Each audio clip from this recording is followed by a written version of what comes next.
सुप्रभात साथियों। आज एजुकेशन टेक्नोलॉजी सब्जेक्ट में हमारा टॉपिक रहेगा इंस्ट्रक्शनल डिज़ाइन टेक्नोलॉजी। इससे पहले पूर्व कक्षा में हमने बिहेवियर टेक्नोलॉजी के बारे में जाना था। आज हम बात करेंगे अनुदेशनात्मक प्रारूप तकनीकी। तो चूंकि बात है कि इंस्ट्रक्शन यानी अनुदेशन है ना, तो अनुदेशन अपने प्रक्रिया रूप में विद्यार्थियों को शिक्षण अधिगम उद्देश्यों की प्राप्ति में पूरी तरीके से सहायता करता है। अब ऐसे मान लीजिए कि किसी विद्यार्थी ने ये लक्ष्य बनाया कि मुझे एक अध्यापक बनना है।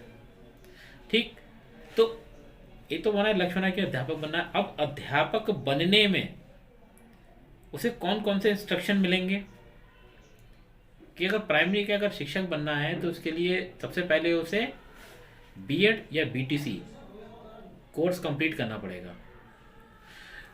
जब 2 वर्ष की अवधि पश्चात जब बीएड कंप्लीट हो जाए या डीएड कंप्लीट हो जाता है तो इसके बाद उसे प्राइमरी का और जूनियर का या प्राइमरी या जूनियर में से किसी एक का टीईटी और सीटेट दो में से कोई एग्ज़ाम उसे क्लियर करना होता है। फिर जब एग्ज़ाम क्लियर हो जाता है उसके बाद फिर जब भर्ती आती है तब भर्ती में वो आवेदन करता है। आवेदन करने के पश्चात जो है फिर एग्ज़ाम की डेट आती है। एग्ज़ाम देने गए, फिर एग्ज़ाम देने के बाद फिर रिज़ल्ट आता है। रिज़ल्ट के बाद उसका स्कोर तैयार होता है कि उसका एकेडमिक कितना था और उसके बाद जो है आपका जो उसने सुपर टेट में जो अंक अर्जित करे उसका परसेंटेज दोनों को मिलाकर उसकी कट ऑफ तैयार होती है। तब जाके अगर उसका कट ऑफ में अगर वो आता है तब उसका सिलेक्शन हो जाता है, अदरवाइज नहीं हो पाता। तो ये क्या है कि उसे सब चीज़ें इंस्ट्रक्शन मिलती जा रही है कि अगर सुपर टेट में सिलेबस क्या है, वो सिलेबस से रिलेटेड बुक्स हमें कहाँ कहाँ से मिलेंगी। तो वो चीज़ें जानने के लिए वो अपने साथियों से, शिक्षकों से या अपने सीनियर से सलाह लेता है या कोचिंग वगैरह ज्वाइन करता है। तब जाकर जो है वो उस परीक्षा में अच्छे अंक प्राप्त कर वो नौकरी प्राप्त कर पाता है। तो ये क्या है कि एक अनुदेशन है ना, कि उसको बात पे उस जगह जगह से अनुदेशन दिया जा रहा है कि उस अब क्या करना है, अब क्या करना है, अब क्या करना है, अब क्या करना है।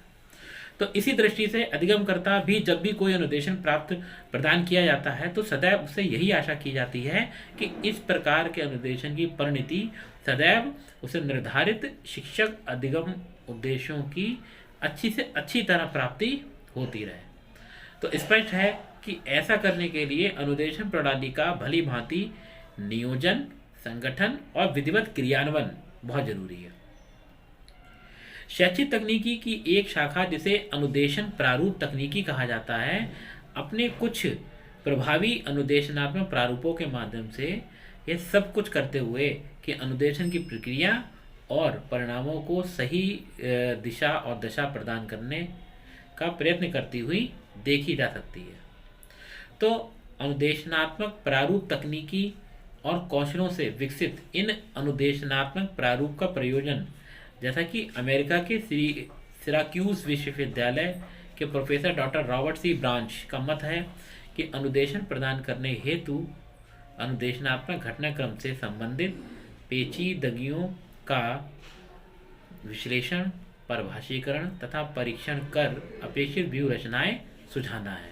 Instruction design are meant by responding to the complexities associated with the instructional episode by analysis, defining, testing and recommending strategies for implementing instructions। तो वैसे अपने सरल अर्थ में अनुदेशनात्मक प्रारूप तकनीकी एक क्या है, एक योजना है एक तरीके से जिसके आधार पर हम निर्णय लेने में हमें मदद मिलती है। अगर किसी भी कार्यक्रम की अगर रूपरेखा पहले से तय ना हो तो वह कार्यक्रम में अस्त व्यस्तता आना स्वाभाविक है।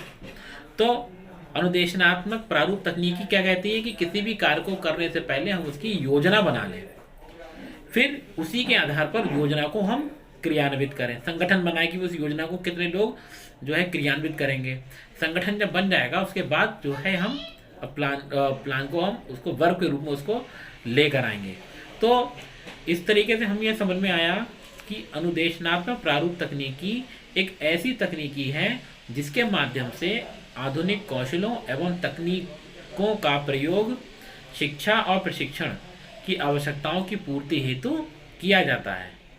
अधिगम को प्रभावपूर्ण बनाने से संबंधित अधिगम विधियों, साधनों तथा परिवेश जन्य बातों पर उचित नियंत्रण बनाए रखना अनुदेशनात्मक प्रारूप तकनीकी के अंतर्गत आता है। तो इसमें 3 बातें क्लियर हुई। अनुदेशनात्मक प्रारूप तकनीकी के अंतर्गत सबसे पहले हमारा क्या है, किसी भी चीज़ की प्लानिंग करना। प्लानिंग करने के बाद उस चीज़ को हम ऑर्गेनाइज करना कि कितने लोग उस कार्य को करेंगे। ऑर्गेनाइज करने के बाद उसको हम प्रोसेस में लेकर आए, उसको हम अप्लाइड करें क्रिया करने के बाद। ठीक, अब तो अनुदेशन प्रक्रिया उनके परिणामों पर वांछित नियंत्रण स्थापित करने हेतु अनुदेशन प्रारूप तकनीकी जिन विशेष उपागमों का प्रयोग करते हुए देखी जा सकती है, उनमें से प्रमुख उल्लेखनीय है प्रणाली उपागम, साइबरनेटिक्स उपागम और प्रशिक्षण मनोविज्ञान। तो इनकी सहायता से किसी एक विशेष परिस्थिति में संपन्न होने वाले अनुदेशन के लिए वांछित अनुदेशनात्मक प्रारूपों का निर्माण और क्रियान्वयन में उचित सहायता मिल सकती है। ये उपागम अपने आप में क्या है तथा इनके प्रयोग में प्रस्तुत पाठ्यक्रम के इस संबंधित अध्यायों से प्राप्त विवरण के आधार पर भलीभांति ज्ञात किया जा सकता है। अब हमारे यहाँ आता है कि शैक्षिक तकनीकी का क्षेत्र और उसका महत्व। तो शैक्षिक तकनीकी के क्षेत्र में महत्व में बात करें, इनको 2 वर्गों में बांटा गया है। पहला है हमारा शैक्षिक तकनीक के कार्य की सीमाएं क्या हैं, और दूसरा कि इनके अध्ययन में हमें क्या क्या चीज़ें शामिल करनी चाहिए। तो इन 2 प्रश्नों का उत्तर इस बात से जुड़ा हुआ है कि हम यह जानें कि शैक्षिक तकनीकी अपने आप में क्या है, उसकी प्रकृति क्या है, उसकी विशेषताएं क्या हैं, तो उसका वास्तविक स्वरूप है क्या। तो उनके संप्रत्ययों के बारे में कुछ विचारधाराएं हैं, वह किन किन रूपों और किन किन उपागमों के रूप में शिक्षा के क्षेत्र में प्रयोग की जाती हैं। इसके आधार पर शैक्षिक तकनीकी का क्षेत्र सीमा निर्धारण करने के लिए यह जानकारी काफ़ी महत्वपूर्ण सिद्ध हो सकती है। परंतु मूल बात यह है कि हमें यह अच्छी तरह से जानना चाहिए कि शैक्षिक तकनीकी शिक्षा जगत में कैसे जुड़ी है और उसका शिक्षा के कार्यों अथवा उद्देश्यों की पूर्ति के लिए कहाँ और किस रूप में प्रयोग हो सकता है।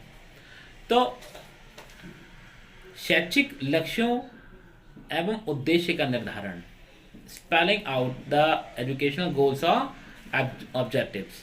तो शैक्षिक कार्यों की सफलता शैक्षिक लक्ष्यों और उद्देश्यों निर्धारण पर निर्भर करती है ना, कि अगर कोई भी किसी भी कार्य में हमें सफलता प्राप्त करनी है तो उसके लिए हम क्या करें, कुछ एक लक्ष्य निर्धारित करें और लक्ष्य से संबंधित कुछ उद्देश्य निर्धारित करें, तभी हमें उस कार्य में सफलता मिलेगी। वरना उद्देश्य विहीन लक्ष्य जो है वो कभी भी सफल नहीं हो सकता, वो हमेशा असफल ही रहता है। तो इस दिशा में सहयोग करने के लिए कुछ विषय सामग्री हैं जिन पर हमें ध्यान देना है। क्या है कि समुदाय विशेष की आकांक्षाओं और शैक्षिक आवश्यकताओं का निदान, इन आवश्यकताओं और आकांक्षाओं को पूरा करने के लिए उपलब्ध स्रोतों एवं साधनों की जानकारी, व्यापक शैक्षिक लक्ष्यों या सामान्य उद्देश्यों का निर्धारण, सामान्य या व्यापक लक्ष्यों का कक्षा शिक्षण और अधिगम से संबंधित विशिष्ट लक्ष्यों या उद्देश्यों में विभाजन और विशिष्ट शिक्षण एवं अधिगम के उद्देश्यों को व्यवहारपरक शब्दावली में लिखना। तो ये हमारी जो है शैक्षिक जो है कोई भी शिक्षा तकनीकी को सही रूप से क्रियान्वित करने का एक पैटर्न है। तो दूसरा आता है हमारा पाठ्यक्रम निर्माण। तो पाठ्यक्रम निर्माण में शैक्षिक उद्देश्यों को अगर हमें सफलता प्राप्त करनी है तो हमें पहले जो है सबसे पहले एक उचित पाठ्यक्रम का होना अति आवश्यक है, क्योंकि पाठ्यक्रम ही है जो हमें एक प्लेटफॉर्म हमें प्रोवाइड कराता है और उसी प्लेटफॉर्म पर चलते हुए हम अपने निर्धारित लक्ष्य तक पहुंचते हैं। तो उस पाठ्यक्रम के साथ साथ हमें उचित अधिगम अनुभवों और पाठ्य वस्तु का चयन, इसके अलावा चयन की गई वस्तु का उत्तम अनुदेशन के लिए सफलतापूर्वक आयोजन, निर्धारित उद्देश्य, शिक्षण विधियाँ, साधन, मूल्यांकन तकनीकों के संदर्भ में पाठ्यक्रम की उपयुक्तता को जांचना, ये सब चीज़ें हमारे पाठ्यक्रम निर्माण के अंतर्गत आएंगी। तो इसी आधार पर कल हम इसके और क्षेत्र हैं, उन क्षेत्रों पर चर्चा करेंगे। आज के लिए इतना ही। Thank you.